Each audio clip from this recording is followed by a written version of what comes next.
What is up, everybody? Random Random Man here, bringing you my review for Alice Through the Looking Glass. Now, the plot basically follows Alice Kingsley, played by Mia Wasikowska, who returns to the whimsical world of Wonderland, aka Underland, through a mirror that acts as a portal to this land. Once there, she has to travel back in time in order to save the Mad Hatter, played by Johnny Depp. Going into this movie, I really wasn't looking forward to it because did we really ask for a sequel to the 2010 Alice in Wonderland, which I personally thought was meh. One half of it was just beautifully vibrant with all of its really lush visuals, but the other half showed a story that really lacked a lot of depth, which overall made it a pretty mediocre movie in my eyes. With that being said, though, a lot of the cast from the original film does return for this installment. However, one of the problems I do have with this film does involve some of the performances, as they really are nothing better than what they were in the first movie. Mia Wasikowska basically acts the same way she did in the first film as our title character. She acts interested and disinterested at times, both half and half throughout the entire film. Anne Hathaway as the White Queen, who I really enjoyed in the first film, basically doesn't improve. Helena Bonham Carter as the Red Queen is just utterly over the top like she was in the first movie. Johnny Depp as the Mad Hatter is just that. Johnny Depp as the Mad Hatter. Really nothing more to say there. Even some of the voice performances run into similar circumstances. Returning voices do include Michael Sheen as the White Rabbit, the Cheshire Cat played by Stephen Fry, who's my personal favorite character of the franchise,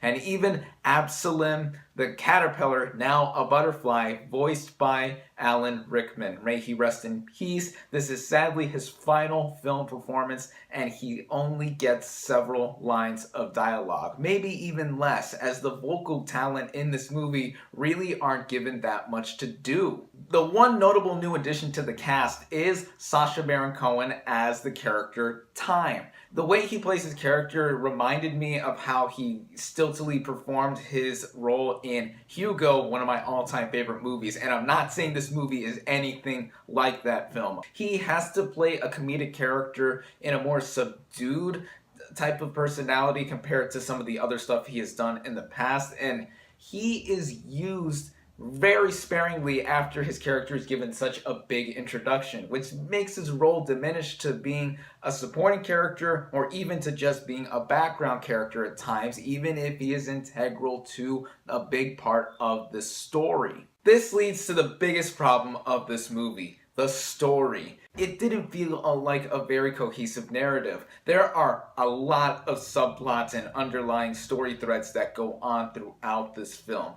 It just made it all feel very confusing. It acted as sort of a sequel to the original film, but also as a prequel, as there are many flashbacks in this movie, given that it is technically a time travel movie. But every time Alice went through time back and back again, it gave us glimpses into some of the origins of the characters we knew from the original movie. Now, it didn't feel like a welcome addition at all because they went on for way too long. They didn't seem like they had any weight in addition to how the story was supposed to play out with Alice trying to save the Mad Hatter in the first place, but it also didn't mesh well, in all honesty. The narrative worsened as the movie went on, as the intensity of how illogical the story of this movie got when the movie constantly went back in time just made me feel insulted to even think that I was able to comprehend all of this, let alone a young audience that this movie is intended for. The pacing also had a tendency to get thrown out of whack at times, as it ran at almost 2 hours, and I really did feel the running time. It just all ran really wildly, leading up to an ending that wrapped up way too cleanly for its own good. The movie is visually stunning just like the first film, but even the stunning visuals had a tendency to look sketchy at times.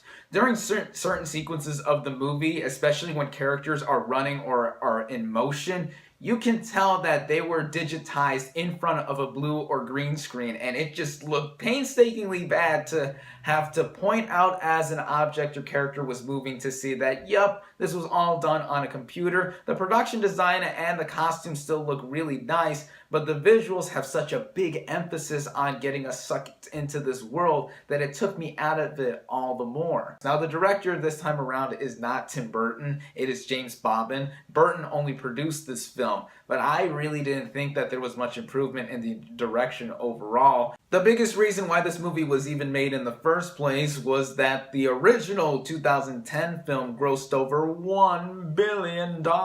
Even if we asked for a sequel to the 2010 Alice in Wonderland, I feel we waited several years too late to even have a movie that would make a similar impact to that film that grossed over $1 billion for Disney to even see that this is a huge deal. Fans of the 2010 film will take solace in just watching this movie for its visual standpoint alone, but even I can't implore that fan base to go out and see this movie because the story really holds it back immensely. I definitely do not recommend this film. I think it's probably the worst movie I've seen all year, just given how it is a textbook case on how style really overbears substance in the worst way possible. My final verdict for Alice Through the Looking Glass is 1 out of 5 stars. Thank you all, as always, for watching. Be sure to like this video, comment on what you thought of Alice Through the Looking Glass, subscribe to my channel for more, and I'll catch you on the next movie review.